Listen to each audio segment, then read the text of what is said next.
Hello, my name is Christine, and today I will be talking to you about the economics of the Galactic Empire in Star Wars. Beginning with the history of the Galactic Empire, we have the foundation of the Empire, succeeded the Galactic Republic, which had existed for millennia beforehand, and then in 19 BBY became the Galactic Empire, composed of a combination of the Republic, the Confederacy of Independent Systems, also known as the Separatist Alliance, and several independent systems, basically forming the entire population of the galaxy. The Empire then began the process of rebuilding the entire military from scratch, including the massive capital ships, the Imperial Star Destroyers, Stormtroopers, and AT-AT Assault Walkers. The government of the Galactic Empire is undoubtedly totalitarian fascist. This is very fun for several reasons. You have the Emperor, who is the supreme leader of the galaxy. He dictates everything. That's what supreme leaders do. His immediate subordinates are the Council of Moffs, a collection of super governors who administer several sectors, large sectors within the Empire itself. You have the Imperial Navy, who are the main strategic arm of the Empire. They command all those starships and project power throughout the galaxy wherever needed. And then there's the Imperial Senate, which looks pretty. There's a lot of senators. They're influential, but they have practically zero power.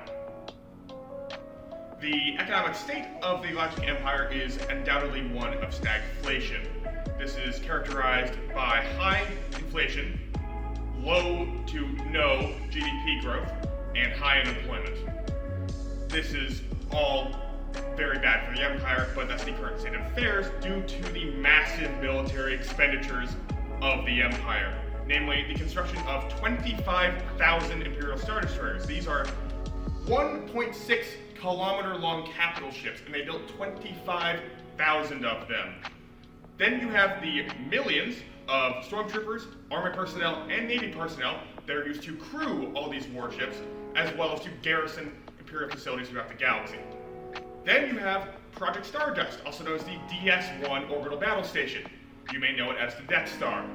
It is a massive 140 kilometer diameter battle station that can destroy planets, or at least it is in 9 years from now when it's constructed. Until then, it's a massive waste of resources. Supply shocks caused a massive disruption in the entirety of the mining guild throughout all of Imperial history, as well as several other heavy metals were disrupted in the process. Additionally, there is limited economic growth with the Empire, categorized by widespread unrest over wages, characterized from Coruscant all the way to the Outer Rim. Then you have the nationalization of mines, shipyards, and farms, again, from the Mid-Rim to the Outer Rim and everywhere in between. This is characterized especially in the book Thrawn by Timothy Zahn. And then you have the corruption at the highest levels of Imperial bureaucracy, from Grand Admirals of the Navy to Grand Moffs of the Imperial bureaucracy.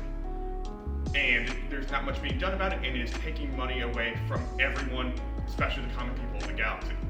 Lastly, there is high unemployment in the Empire. This is where we see long lines at citizen assistance offices. These are basically the equivalent of Department of Labor buildings. There is rising piracy, smuggling, and organized crime throughout the entire galaxy, and it is sucking funds from ordinary citizens. And finally, the most common rebel origin story is the disaffected worker. Han Solo, Cassian Andor, and Luke Skywalker are all people who hate their jobs and join the rebellion instead.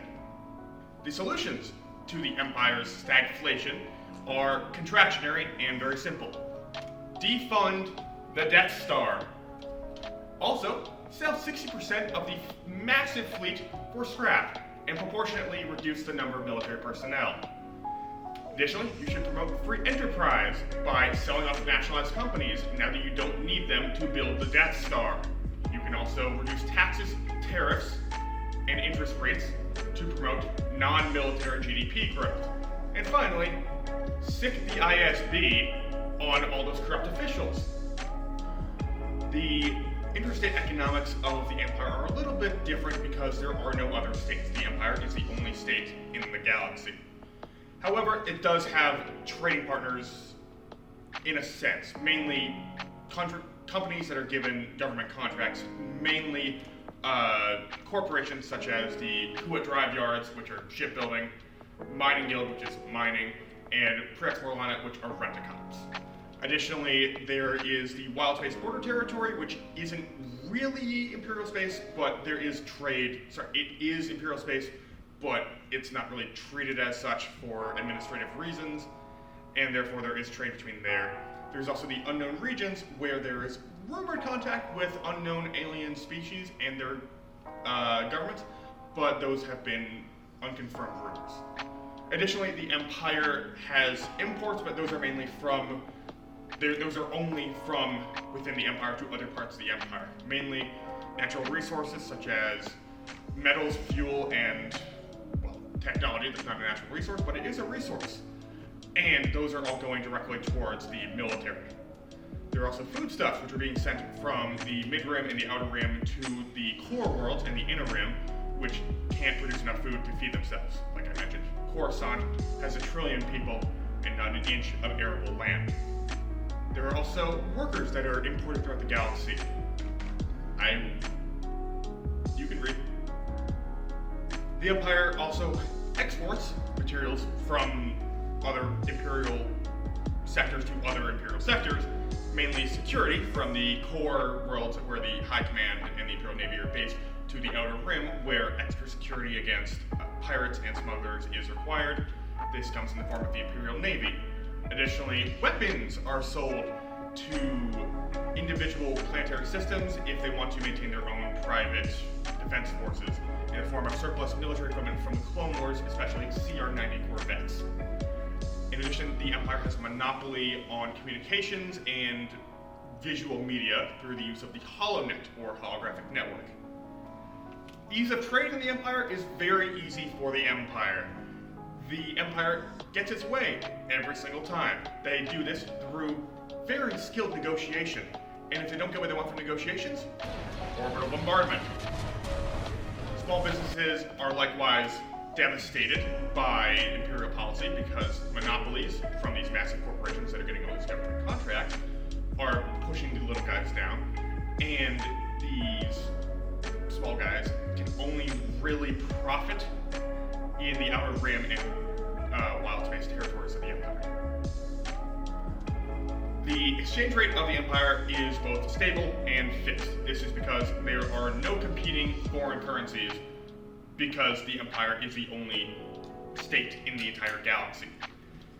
The only non-imperial currencies are local, specific to individual systems or planets, depending on how many planets are habited in a system. And there are no foreign states to exchange currency with. Therefore, there is no exchange rate. For instance, Mon Calamari Flan and Galactic Republic credit ingots, as you see here, are literally worthless in the Empire. They are not legal tender except for the Mon Calamari Flan, which are only legal tender on the planet of Mon Cala, with the Mon Cala and Quarren races. Additionally, the Galactic Credit Standard is the currency of the Galactic Empire. The value is determined by the Imperial government, which causes problems. It is also not backed by any commodities unless you count the thousands of starships, and that also causes problems. The impossibility trilemma is a concept in economics where a country can only have 2 of these 3 options. The Galactic Empire has these 2: free capital mobility and independent monetary policy. Because there's nowhere for capital to go outside of the Empire, because the Empire is the only place where trade can occur, therefore there's no reason to put restrictions on capital mobility. Additionally, the independent monetary policy is possible because without non-imperial currencies, the currency must be independent of everything else.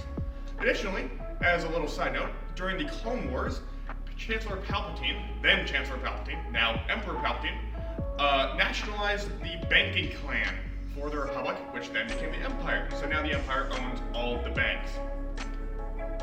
Just a little bit of vocabulary terms here. BBY refers to before the Battle of Yavin, or the events of Star Wars Episode 4, A New Hope. A Moff is a civil administrator superior to all the planetary governors in their assigned sector, for instance, Grand Moff Tarkin. The ISB is the Imperial Security Bureau. They are the secret police, the Gestapo, the NKVD, the Ministry of State Security, whatever you want to call them, that's them for the Empire. Then Wild Space is a border territory between the regular Outer Rim and the unknown regions of the galaxy. The unknown regions are a swath of space that occupies about a third of the known galaxy. However, they are completely impassable by hyperspace. The Chiss Ascendancy are an alien government located within the unknown regions. I will not elaborate further. The HoloNet is a holographic communications network used to communicate and to project information or broadcast media to the public or for military channels as well. Here are my works cited, mainly the novel Star Wars Thrawn by Timothy Zahn, as well as the Star Wars Wiki, also known as Wookieepedia, and the Investopedia site on the Impossibility Trilemma, just for good measure. Thank you for watching, and may the Force be with you.